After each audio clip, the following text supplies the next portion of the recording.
In today's math lesson, we're going to discuss the domain and range of relations. In the previous lesson, we saw that the domain of any given information, the domain of a relation, is the list of x values that get used.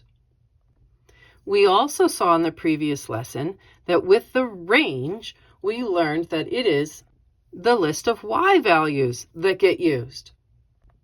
Something new and interesting. As we make the list of domain and range values, if a value is repeated, so the list that we are given, if it is repeated in that list, we do not rewrite it. Here in example 1, we are asked to discuss the range of this relation. Since we are asked specifically for the range, we have to remember, okay, well, what is the range? And you'd say, oh yeah, those are the y values. Okay. And we remember from a coordinate point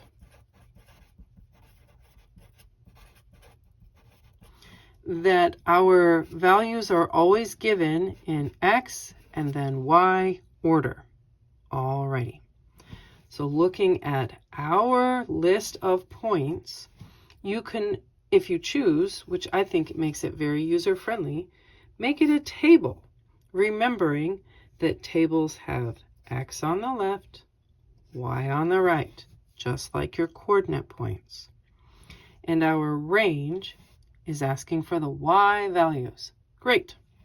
So here are my y values, -13, 8, and 8 again. So this is what I'm after. All right.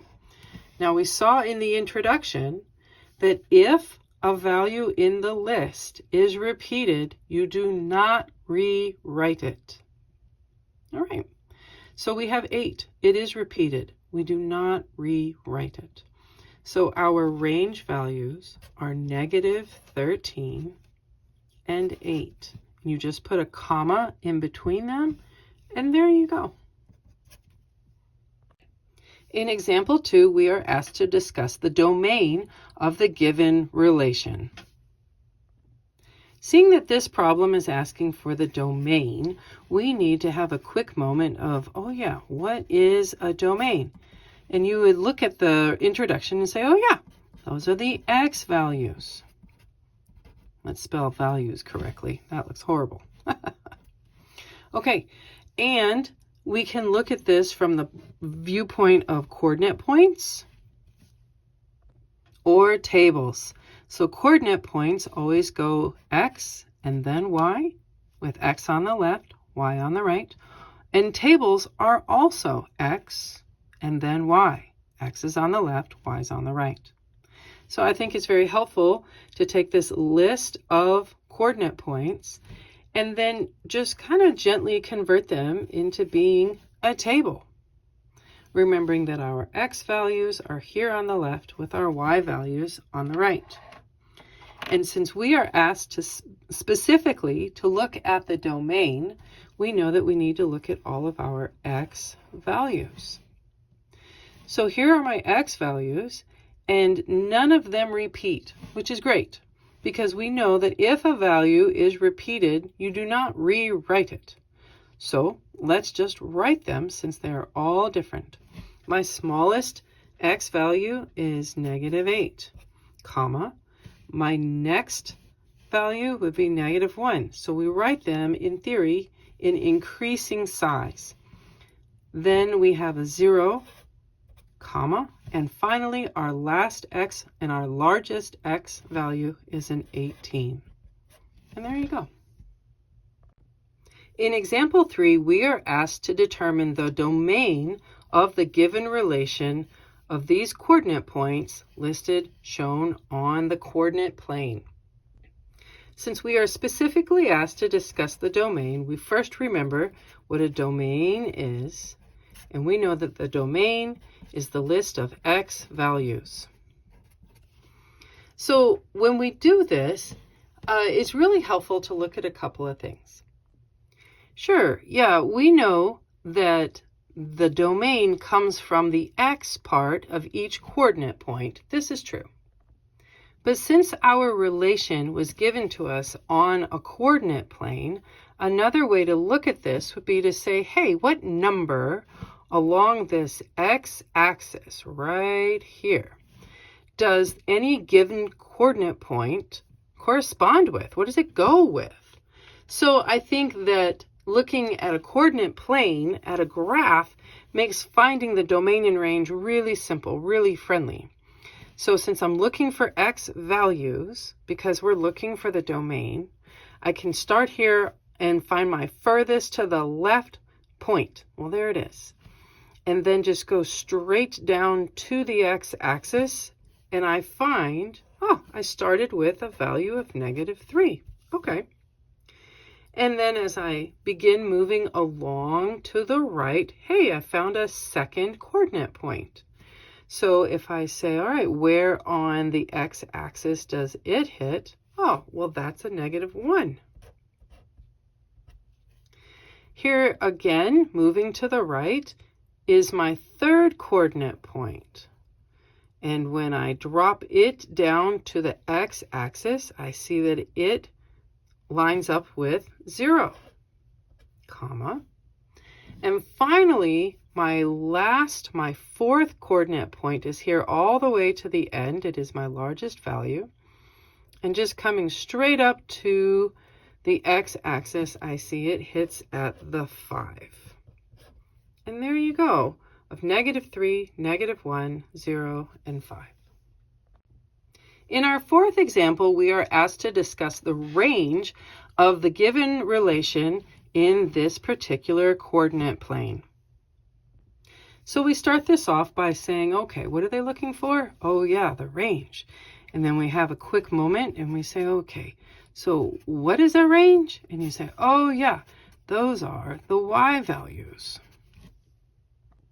And while we know that the range comes from the y values, or the y part of each coordinate point, it might be easier to look at the graph in saying, all right, well, what number on the y-axis, which is labeled right there, does any given particular coordinate point actually line up with? So this is why I really like working with the graphs to find the domain in the range of given coordinate points. I think it's a great visual to help us out. So let's get started. Remembering that with our range, we typically want to start with the smallest numbers. Well, then we would start by looking here at the bottom. And our lowest numbers come from both the right and the left, as the case would be. And we know from the introduction that if a value repeats in the process of looking at the points, you don't rewrite it. So while these two coordinate points on the far left and on the far right have the exact same y value, we only write that -4 one time. And then we come up to my second height, and I bring it into the center towards the y-axis. And I see that it came up to a value of +3. And being that there are no other coordinate points listed on this coordinate plane, that means we have our full range noted. And there you go. On our fifth and final example, we're going to look at both the domain and the range of the given relation -11, 9, 20, 0, and -11, 0. So this time we're asked for both the domain, which we remember is the x values, and the range, which we remember are the y values. We've been looking at many of these problems. If you are given a list of points to work with, and we said, hey, you know, if you make this into a table, then that quickly separates all of the x values, which are on the left, from the y values, which are on the right. So that makes things really user-friendly. Okay. So we also remember from the introduction that you don't need to rewrite any number that repeats itself. So here in my domain, that is my x values, I say, okay, I have a -11, a 20, and another -11. So I know I'm not going to repeat writing the -11. And I start by writing my smallest value first, which is -11, and then my larger value afterwards, 20. And that is my domain. My range, which is my y value list, also has a repeat. I have a 9, 0, and 0. So zeros, while they happen twice in the list, only need to be written once. My smallest value that they gave us to work with is a 0, so I write that once. And then I write my 9. So this problem, I was able to write both the domain and the range. And there you go.